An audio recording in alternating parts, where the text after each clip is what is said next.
First question जो हमारे पास आया है उसमें था कि हाउ डज भेद विज्ञान हेल्प इन कन्वर्टिंग मिथ्यात्व into सम्यक्त्व with respect to current mind pudgal which is accumulated from past no karmas. How can shraddha be attained in such a mind with a preconditioned pattern of thoughts and emotions? Can we break the pattern which are formed in our mind during asravas to avoid future bandhs? So इसको मैं एक बार हिंदी में भी थोड़ा सा बता देती हूँ, जैसे भेद विज्ञान से हम मिथ्यात्व कैसे सम्यक में बदल सकता है, और पुद्गल से बना जो हमारा माइंड है, जो पुराने कर्मों से बना है और जिसमें प्री डिटर्मिन्ड भाव हो रहे हैं, उसमें श्रद्धान कैसे बन सकता है? क्या हम इस पैटर्न को तोड़ सकते हैं जिससे आगे बंद ना हो? जरूर। 3-4 डिफरेंट बातें आई हैं इस प्रश्न में। We will take one at a time. पहली बात तो कर्मों के लिए नो कर्म मन ऐसा कुछ कहा, राइट? कि just repeat that sentence.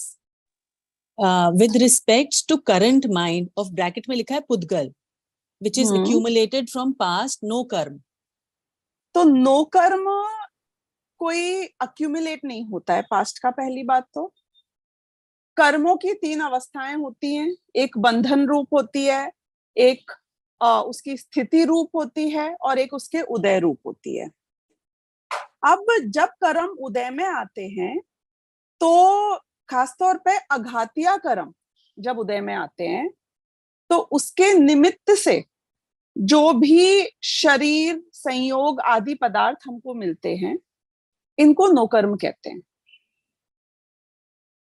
तो मन नो कर्म है, नो डाउट, बट जो सेंटेंस आपने फ्रेम किया था in the question, I think that needs to be corrected a little bit. अब बिल्कुल सही बात है कि मन नो कर्म है। क्यों? क्योंकि मन, वचन और काय ये तीनों शरीर के ही हिस्से हैं। अब उसमें उन्होंने पैटर्न की बात करी प्रश्न में कि मन के सर्टेन पैटर्न्स हैं। तो मन के कोई पैटर्न नहीं होते हैं, क्योंकि मैं तो असंगी पंचेंद्रिय था। संगी पंचेंद्रिय बनने से पहले मैं तो निगोद आदि में भी था। तो मन कंसिस्टेंट नहीं है मेरे साथ, लेकिन थॉट पैटर्न्स कंसिस्टेंट हैं। यानी कि निगोदिया जीव के भी मति ज्ञान और श्रुति ज्ञान दोनों हैं ऑन द मिनिमम। तो चींटी के कैसे श्रुति ज्ञान काम करता होगा जब मन नहीं है? तो कि चींटी भी बहुत स्मार्ट होती है। If you are going to analyse the way she lives, वो क्वीन को कैसे फॉलो करते हैं, लेबर कैसे, उनके यहाँ सिस्टम्स हैं, उनके यहाँ पे उनके घर किस तरीके से बनाए जाते हैं। ऐसा कहते हैं बड़े बड़े आर्किटेक्चर्स भी आओ में होते हैं कि भाई इनने इतने बढ़िया घर कैसे बनाए हैं। तो श्रुति ज्ञान है, मधुमक्खी के श्रुति ज्ञान है, चींटी के श्रुति ज्ञान है, मछली के श्रुति ज्ञान है, सोनार वेव्स। हमको तो बहुत साइंस लगी, बहुत सारा दिमाग लगा के हमने सोनार को डेवलप किया, लेकिन बाकी के तिर्यंश गति के जीव तो ऑलरेडी उसको यूज कर रहे हैं पानी के अंदर कम्युनिकेशन के लिए। सो मति ज्ञान और श्रुति ज्ञान ये हर जीव के हैं, निगोदिया जीव के भी हैं। तो श्रुति ज्ञान किस तरीके से काम करता है उन जीवों के केस में जब मन नहीं है और थॉट, जिस थॉट को हम थॉट समझते हैं वैसे थॉट प्रोसेसेस नहीं है, तो किस तरीके से काम करता है कि चींटी ने सपोज कहीं पे कुछ गर्म लगा, उसे अग्नि को जाना, तो उसकी स्पर्शन इंद्रिय है, स्पर्शन इंद्रिय ने ये बता दिया कि यहाँ पे कुछ गर्म है। ये है मति ज्ञान का काम। मति ज्ञान एंड्स विद इट। अब जो नेक्स्ट लेवल की नॉलेज है कि ये अग्नि मेरे लिए बुरी है, हे बुद्धि, इसलिए मुझे भाग जाना चाहिए, मुझे अपनी जान बचानी है तो मुझे दूसरे डायरेक्शन में जाना चाहिए। और फिर जो उसका वो एक्शन हो रहा है, ये काम श्रुति ज्ञान कर रहा है। चींटी के मन नहीं है, पर हे उपादेय बुद्धि है, जिसे आप इंस्टिंक्ट्स कहते हैं। ये सब श्रुति ज्ञान के अलग अलग प्रकार हैं। ये एम्पेरिकल ज्ञान नहीं है, ये शरीर से होने वाले मात्र परसेप्शन नहीं है, उसके ऊपर एडवांस्ड होने वाली नॉलेज है नेक्स्ट लेवल की। तो क्योंकि प्रश्न में बहुत सारे पार्ट्स हैं, तो मैं सबको स्प्लिट करके उसको एक ताने बाने में बोकर फिर एक स्ट्रक्चर में लेके आ रही हूँ। तो पहली बात हो गई, नो कर्म है मन, डेफिनेटली राइट, पर नो कर्म अक्यूमुलेटेड नहीं होता है, नो कर्म उदय रूप से आता है। सेकेंड पार्ट हो गया कि जो थॉट पैटर्न्स हैं, वो थॉट पैटर्न्स मन के नहीं है सिर्फ, वो आत्मा के हैं, जीव के हैं। और उनका जीव का जो ज्ञान का उघाड़ मति ज्ञान और श्रुति ज्ञान रूप से हो रहा है उसके हैं। अब आपने पंच परावर्तन में भाव परावर्तन के बारे में भी सुना होगा, तो मैं पंच परावर्तन तो अभी पूरा नहीं समझाऊंगी। यदि आपको वो समझना है तो उसके लेक्चर्स हैं अपने यूट्यूब के ऊपर, वो आप सुन सकते हैं। उसमें जो भाव परावर्तन है वो क्या कहता है? अकॉर्डिंग टू भाव परावर्तन, जितने भी आपके विशुद्धि स्थान हो सकते हैं, संक्लेश स्थान हो सकते हैं, जिसको मैं अगर बहुत लेमन लैंग्वेज में बोलूं तो मंद से मंद कषाय के और तीव्र से तीव्र कषाय के जितने भी परम्यूटेशन कॉम्बिनेशंस हो सकते हैं किसी जीव के, कितने भाव हो सकते हैं पॉसिबल? जैसे कहते हैं ना, मुंडे मुंडे मतिर भिन्ना, यानी कि हर मुंडे मुंडे, हर दिमाग में मति भिन्न होती है। हर व्यक्ति बहुत डिफरेंटली सोचता है। No two people are usually thinking alike, isn't it? एक ही चीज को, एक ही घटना को सब लोग अपने तरीके से प्रोसेस करते हैं, सोचते हैं, देखते हैं, परसीव करते हैं, उसके अलग निष्कर्ष निकालते हैं। तो ऐसे एक जीव के कितने प्रकार के भाव हो सकते हैं? असंख्यात लोक प्रमाण, लाइक 1 लोक, 2 लोक, 3 लोक, ऐसे असंख्यात लोक आप देख लो, उनके बराबर तो उसमें जितने प्रदेश हो रहे हैं उतने जीवों के भाव हैं, वैरायटी ऑफ भाव हैं। मंद से मंदतम और तीव्र से तीव्रतम, शुक्ल लेश्या का भी you know the extreme, and you can say कि कृष्ण लेश्या का भी द अदर एक्सट्रीम। और सबके डिफरेंट परम्यूटेशन कॉम्बिनेशंस में होने वाले जितने प्रकार के भावों से जितने प्रकार के स्थिति बंध हो सकते हैं, जितने प्रकार के अनुभाग बंध हो सकते हैं, 4 प्रकार का बंध होता है ना, प्रकृति, प्रदेश, स्थिति, अनुभाग। सो भाव परावर्तन में हमने बहुत बढ़िया से बढ़िया परिणाम किए हैं शुक्ल लेश्या के, हमने वर्स्ट से वर्स्ट परिणाम किए हैं कृष्ण लेश्या के, एंड एवरीथिंग इन बिटवीन। ये हो गया भाव परावर्तन। भाव परावर्तन इज एग्जॉस्टिव। उसमें सिर्फ एक चीज नहीं आई, शुभ और अशुभ के तो सारे भेद आ गए, लेकिन शुद्ध परिणाम कभी नहीं हुआ। यानी कि हम शुभ और अशुभ के बीच ही भ्रमण करते रहे, इसीलिए वो भाव का परावर्तन है। परावर्तन मीन्स इट्स अ साइकिल, क्योंकि जब तक आप शुभ और अशुभ में रहोगे उसकी साइकिल के बीच में ही आप घूमते रहोगे, ऑसिलेट करते रहोगे, you will not come out of it. तो शुद्ध परिणाम तो आज तक हुआ ही नहीं, इसलिए हम 7वें नरक भी अनंतों बार गए हैं, और हम जितना मिथ्या दृष्टि जीव या भव्य जीव ऊपर मैक्सिमम जा सकता है 9वें ग्रह तक, उतना भी मैक्सिमम गया है ये जीव। अब ये जो मेरे भाव हुए हैं, मैंने कहा ये साइकिल में हो रहा है। साइकिल का मतलब ये होता है कि जो भाव अभी आपके हो रहे हैं ये पहले हो चुके हैं। साइकिल का मतलब क्या होता है? रेपिटेशन। नहीं, साइकिल का क्या मतलब होता है कि जो पॉइंट अभी जमीन पे था, एक पूरी साइकिल खत्म होने के बाद वो पॉइंट वापस जमीन पे आ जाता है। 1 जनवरी की एक साइकिल कब पूरी होती है? कि जब अगले साल फिर 1 जनवरी आ जाता है। तो मेरे भावों की भी एक सर्टेन साइकिल है, और एक पंच परावर्तन में वो भावों की पूरी साइकिल कंप्लीट हो जाती है, और फिर 0 से स्टार्ट होती है अगले परावर्तन में वो साइकिल। तो शुभ से शुभ और अशुभ से अशुभ, ये भावों की साइकिल्स को मैंने अनंतों बार किया हुआ है, इनफाइनाइट टाइम्स। और वो सारे भाव हर गति में, निगोद में और नरक में और स्वर्ग में और सब जगह हो चुके हैं। अब इसको ब्रेक किया जा सकता है क्या? तो इसको ब्रेक कैसे करेंगे?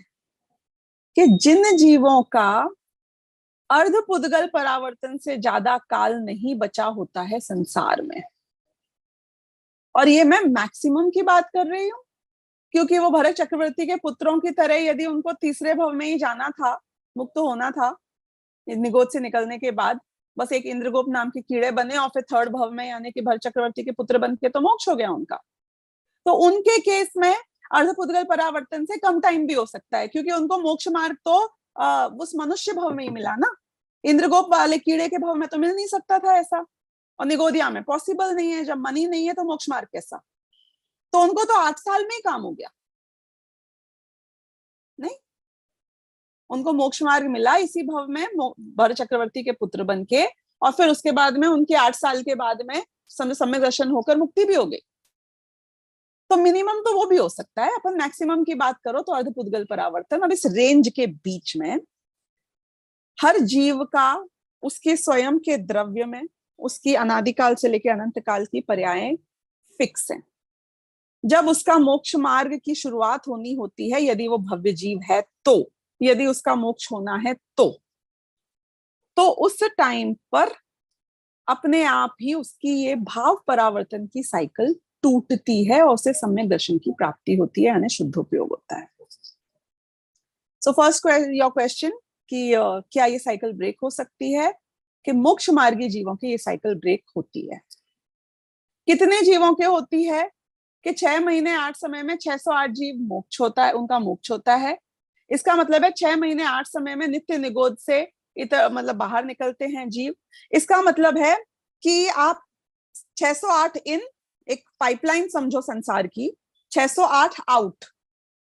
तो ये जो संसार है जिसमें मैं मुक्त जीवों को बाहर निकाल दूं इसमें से, स्कोप में से, और जिसमें से नित्य निगोद के जीव को भी हम बाहर निकाल देते हैं, तो इस संसार में जो नंबर ऑफ जीव रहते हैं वो फाइनाइट रहते हैं, उतने ही रहते हैं, क्योंकि जितने बाहर निकल जाते हैं उतने इसमें अंदर आ जाते हैं। ये कॉन्सेप्ट आपको ख्याल आ रहा होगा जो मैं बता रही हूँ। अब जितना इन है और जितना आउट है उसके हिसाब से छायक सम्यक दृष्टि भी 6 महीने 8 समय में 608 ही होंगे। तो इसका मतलब है कि मोक्ष मार्ग में लगने वाले जीव भी, ऐसा शास्त्र में लिखा हुआ नहीं आता है, लेकिन मोटा मोटी रेशियो तो सेम चलेगा ना आगे से पीछे तक का। तो मोटा मोटी एवरेज आउट करेंगे तो 6 महीने 8 समय में 608 जीव ही नए हैं जो मोक्ष मार्ग में लगेंगे, यानी जिनको समझो सम्यक दर्शन की प्राप्ति होगी। थोड़ा बहुत रेशियोज यहाँ वहां हो सकते हैं क्योंकि वो छायक सम्यक दर्शन और मुक्त की अपेक्षा है, बट मोटा मोटी ये एवरेज रहेगा। कौन सा? 6 महीने 8 समय में कितने लोगों की साइकिल ब्रेक होगी? कि 608 जीवों की ही साइकिल ब्रेक होगी भाव परावर्तन की। यानी कि जो थॉट पैटर्न्स आपके, मेरी डेफिनेशन के हिसाब से जो थॉट पैटर्न शुद्ध ज्ञान की अपेक्षा, सिर्फ मन की अपेक्षा नहीं, रेक्टिफाइंग द क्वेश्चन, जो मेरे चल रहे हैं आज तक के, ये ब्रेक होते हैं। किन के ब्रेक होते हैं? कि जिनका मुक्ति होने का काल निकट है। कब ब्रेक होते हैं? कि वो उसके जो समझो समवाय हैं, जो 5 लब्धियां हैं, उसका जो सर्टेन प्रोसेस है, तत्व विचार होगा, देशना लब्धि होगी, फिर तत्व विचार होगा, तत्व निर्णय होगा, फिर उसका आभीक्ष्ण ज्ञानोपयोग होगा, फिर आत्मा में परिणाम एकाकार होंगे और शुद्धोपयोग होगा, आत्मा की अनुभूति होगी, वो उसी प्रोसेस से होगी, कोई और प्रोसेस शॉर्टकट से नहीं होगी। तो ये होती है और तब होती है। अब क्या मैं डिसाइड कर सकता हूं कि मेरी साइकिल कब ब्रेक हो? कि नहीं, आप डिसाइड नहीं कर सकते हो। लेकिन जब सूरज उगने वाला होता है तो मुझे पता चल जाता है ना कि सूरज उगने वाला है। क्यों? क्योंकि उसके पहले वो घोर अंधियारा धीरे धीरे कम होना शुरू हो जाता है। तो ऐसे ही जब हमें दिखने लग जाता है कि हमारी रुचि सिर्फ क्रियाओं में नहीं रह गई है, पुण्य में नहीं रह गई है, हमारी रुचि भेद विज्ञान की ओर तीव्र होती चली जा रही है, so it may indicate, it may, okay, क्योंकि बहुत सारे जीव हैं जो एकदम होठों को छूकर भी जैसे कभी किसी के पानी निकल जाए और एक बूंद पीने ना मिले, वो भी वैसे भी केसेस होते हैं। दुनिया है ना बहुत बड़ी है, सब टाइप के केसेस होते हैं, ऑल परमुटेशन कॉम्बिनेशंस एग्जिस्ट। तो ऐसे भी जीव होते हैं। कहने के लिए ऐसा कहा जाता है ना कि भाई कुछ जीव हैं जो कि क्या बोलते हैं, प्रायोग्य लब्धि तक भी पहुंच जाते हैं और फिर उसका अभव्य जीव भी पहुंच जाता है, फिर भी आगे काम नहीं होता है। अब वहां वो डेफिनेशन मत लगाना कि लब्धि कैसे कहलाएगी जब सम्यक दर्शन नहीं हुआ, don't get into that, but they can get into the processing of that content. तो ये सब पॉसिबिलिटीज हैं। तो हमें ओवर कॉन्फिडेंस में भी नहीं आना चाहिए कि मेरी रुचि हो गई है तो मेरी होनहार 100% अच्छी होने वाली है। अगर सम्यक दर्शन की प्राप्ति हो जाए तो भी शिथिलता आनी नहीं चाहिए, प्रमाद में नहीं जाना चाहिए। क्यों? क्योंकि शिथिलता उनके आती है जिनके अर्धपुद्गल परावर्तन बाकी है। सम्यक दर्शन होने के बाद मिथ्या दृष्टि होना पड़ेगा, निगोद भी जाना पड़ेगा, तभी तो अर्धपुद्गल परावर्तन निकालोगे तुम संसार में। क्योंकि साधिक 2000 सागर से ज्यादा तो तुम रहते नहीं हो त्रस क्या पर्यायों में। तो इसलिए बैलेंस की जरूरत है। क्या ये साइकिल ब्रेक हो सकती है? हो सकती है। क्या मेरी हो रही है? ऐसा लगता तो है, क्योंकि यहाँ पे बैठे हुए लोग वही हैं जिनकी भेद विज्ञान में रुचि, समयसार की विषय वस्तु में रुचि, शुद्धात्म द्रव्य के स्वरूप में रुचि आ गई है। डज इट मीन डेफिनेटली अब तो अपना काम हो जाएगा, अब अपन मस्त भोग वगैरह भोगो, अपना जो लाइफ जीनी है जियो, क्योंकि अपना सब सही हो रहा है, भाग्य के भरोसे, नियति के भरोसे बैठे रहो? कि नहीं, वो वाले भी सर्टेन लोग होते हैं जो प्रमाद में बह जाते हैं और इसलिए फिर वो मेन लाइन से भटक जाते हैं। तो हमको वो कैटेगरी में अगर प्रमाद में जा रहे हैं तो समझ में आ जाना चाहिए कि मेरी होनहार शायद उस टाइप की तो कहीं नहीं होने वाली है। तो हमारा बुद्धिपूर्वक जो पुरुषार्थ है वो तत्व निर्णय और आत्मानुभूति का प्रति समय बना रहना चाहिए। आत्मानुभूति होगी तो ये साइकिल ब्रेक हो जाएगी, और जिसकी साइकिल ब्रेक हो गई है उसकी मुक्ति पक्का है।